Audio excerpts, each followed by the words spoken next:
Hello, peeps. Welcome back to another episode.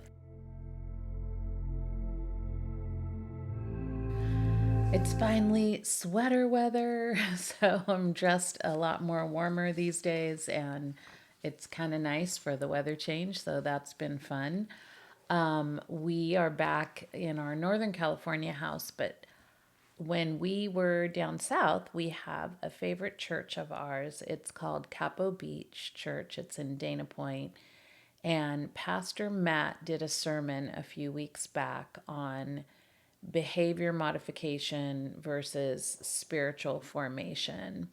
And it was so good. It just got me thinking that I wanted to talk about this a little bit too, because I think I've talked about this, I'm sure I have in the past, probably way episodes back, but I thought it was worth kind of comparing the two things because I feel like a lot of times people do things on the outside to prove and let everyone see that they're a spiritually sound person or healthy person or over their traumas or things like that.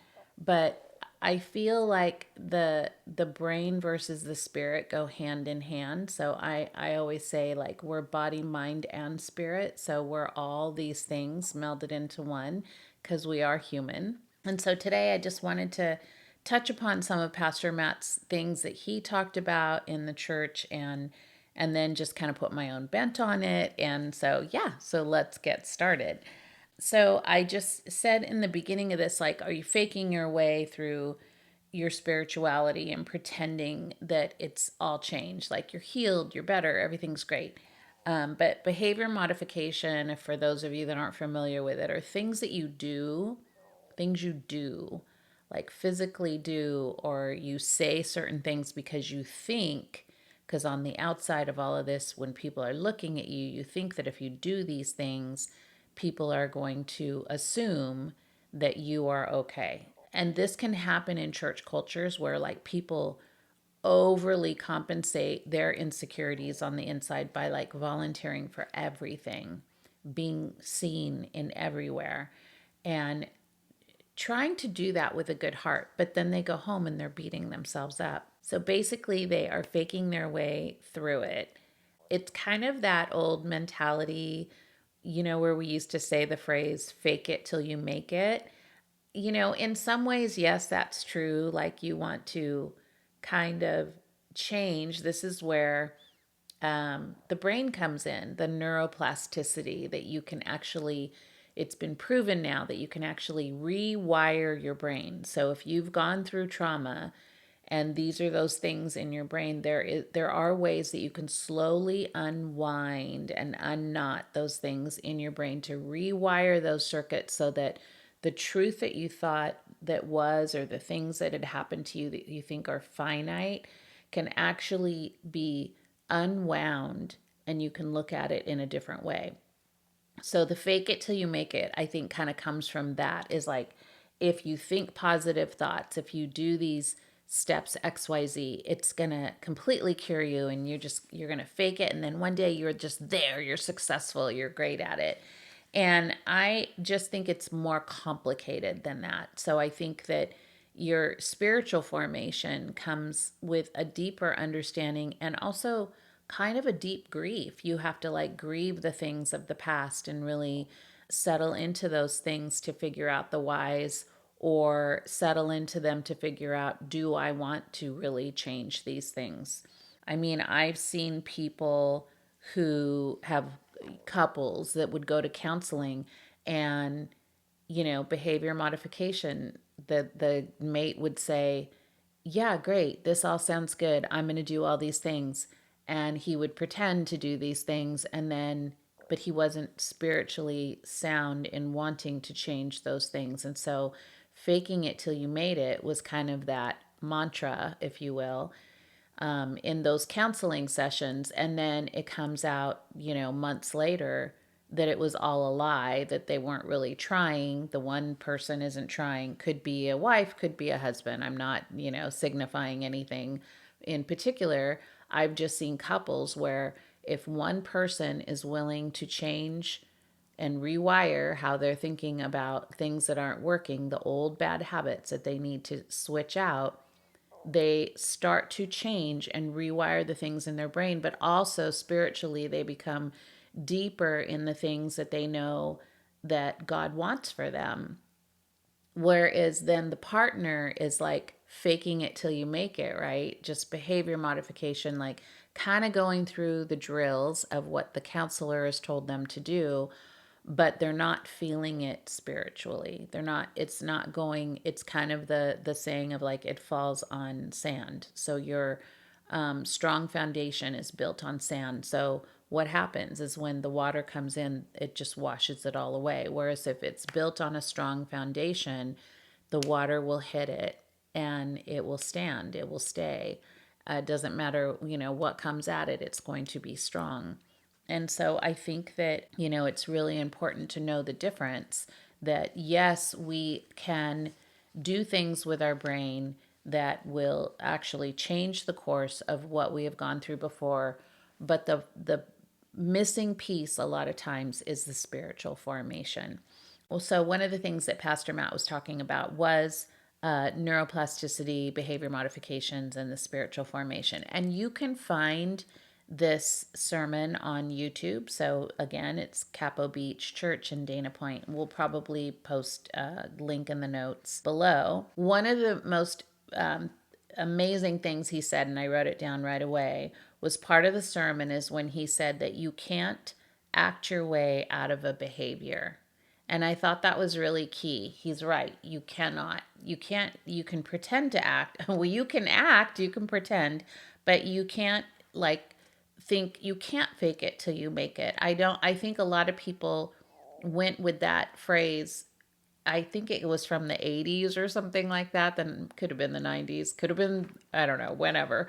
I remember just hearing that and thinking like that's what I need to do because I had all of these traumas and things in my life, and I was like, well, if I could just pretend that I am a better person, that I belong in these circles, that I can do these different things, and I just pretend that I am that person. They're like, just walk in there like you're a queen, and you're.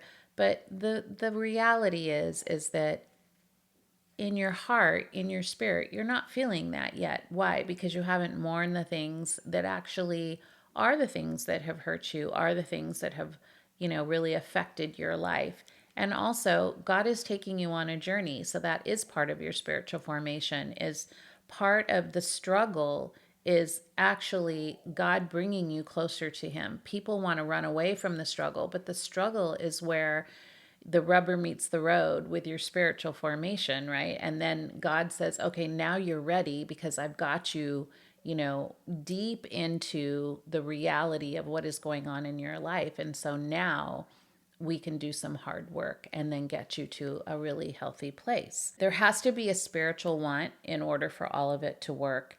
And we can't bring somebody into something that they don't feel in their hearts is going to change. It just doesn't work like that. Our brains definitely have the ability to rewire and change, but we have to spiritually want it. Pastor Matt said something about surrounding your mind and brain to a deeper understanding of your spirit. And I think that is really, really key, is that it has to start in your heart in order for your brain to know what it's to do. Your brain doesn't have a conscience. And so whatever you're telling your brain to do, it's kind of like a computer. It will do that. And that's why people get stuck in trauma, is because the wiring in their brain, what you have told your brain is right or wrong or good or bad, it has programmed that. And so it's very hard to unprogram that. It can happen because we have done research now. Scientists have not we, I haven't done it, but scientists have done research where, neuroplasticity is a real thing, but, it has to be connected to your heart. So many people do fall into the behavior modification and just they feel like a fraud on the inside. And so it actually can do a lot more damage because they're playing these dual roles of like on the outside, everything looks really good. They're faking it till they make it. And then they come home and they're highly depressed. They feel imposter syndrome. They think no one likes them. And then they put on this huge mask when they go out and just behavior modification their way out of a paper bag. It's just like, let me just do all the things so that you don't really go deep with me. It's just everyone goes, "Oh, well, Joe will do it. He does it all. He volunteers for everything. He's a great guy." But Joe's feeling like crap when he goes home because he doesn't really want to do all those things. He doesn't want to say yes to all those things, but he thinks that if he can just fake his way into feeling like a person that is loved, then he will eventually feel that. The truth is he's going to have to get in touch with his spiritual being, which is a deeper understanding of where God really sees him. Because most of the time, when you can say no and really mean that and feel good about that and feel good about yourself, then you're on your way to a more spiritually sound life. The reason that there's a struggle between, behavior modification and a spiritually sound formation is because it is a struggle against evil. Evil wants to keep you off balance, and it wants to tell you you're no good and tell you you can't do it and tell you you can't change. And when you get deep into a spiritual place with God, you feel those things deeply. And so there isn't any kind of enemy that can come in and tell you otherwise. You know it's a lie. Even when it starts to creep in, you go, "Nope, nope, not today. That's not happening. That's not who I am." You have to name that and claim it and say that I want to go into a deeper place so that those words and those thoughts in my head are not true. And then really dissect those things and get to a place where you can be spiritually strong, where you can say, I know who God made me and how he made me. And so I know those thoughts come in my head, but they're not truth. The society that we live in always wants to take the easy way out and just say that this is how things are and we can't change it and that's how it is, or take the easy way out and just do whatever you want. Like everything is a yes. Like there are no limits, there are no lines, there are no boundaries, and that's just simply not true. Everyone has to live by some kind of a law, even if it's a law that most of us don't believe in. There's always a boundary line. There's always a law involved in your life. You can't just have a free for all and do whatever you want. People try.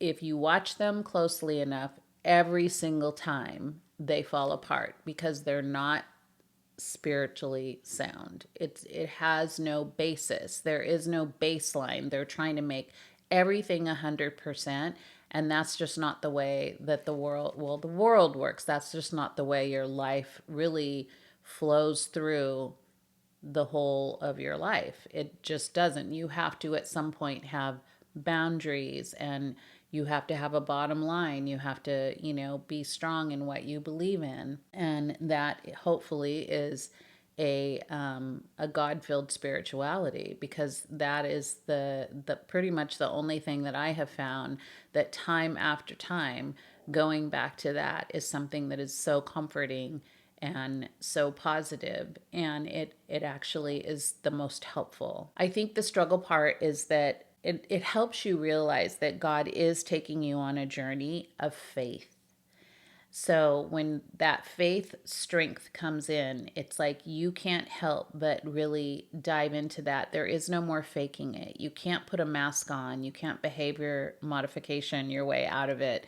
You suddenly know, like, this is like a passion. This is what feels right. This is what feels strong in my life. So I think I need to dive into the spirituality of that and then work on my mind to start switching some of those things that I call the silent agreements, the vows, the lies, the things that have been absolutes in your life that you thought you could never get out of. When you become spiritually strong, you suddenly realize, now I can work on my mind to start renewing my mind, changing my mindset of what I thought could never be possible. I think it can be possible now, because I have this great love of God, this deep spiritual understanding.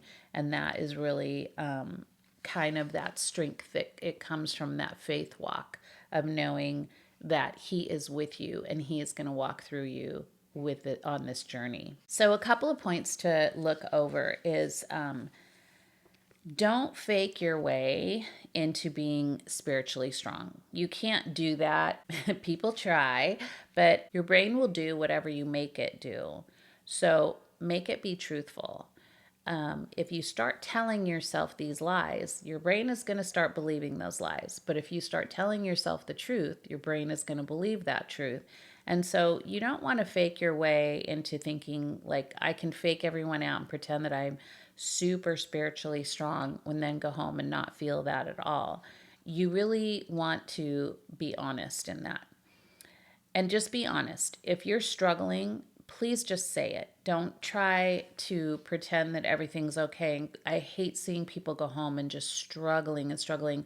I see people posting things saying, like, for 4 years, I was so desolate and I was isolating myself and I was depressed and crying. And I would see those people out in public and they were the happiest people. And I'm like, that's really sad that you can't be honest. But I will say, find good people who will pray with you and stand by you and help you create new pathways for your broken habits and rewire your brain into good habits. Find those safe people. Don't just share deep, deep things with anybody because sometimes that can set you back. If somebody doesn't know the right things to say to you, they could actually hurt your feelings even more. And then that pulls you back even more into the abyss. So find really trusting good people that you can say, hey, I'm kind of struggling. Like, this is a struggle for me. I don't know, my spirituality, my faith is like waning. It's like really hard right now. And I'm having these hard thoughts. And I just really want to get to a stronger spiritual grounding. Continue to learn. This is key.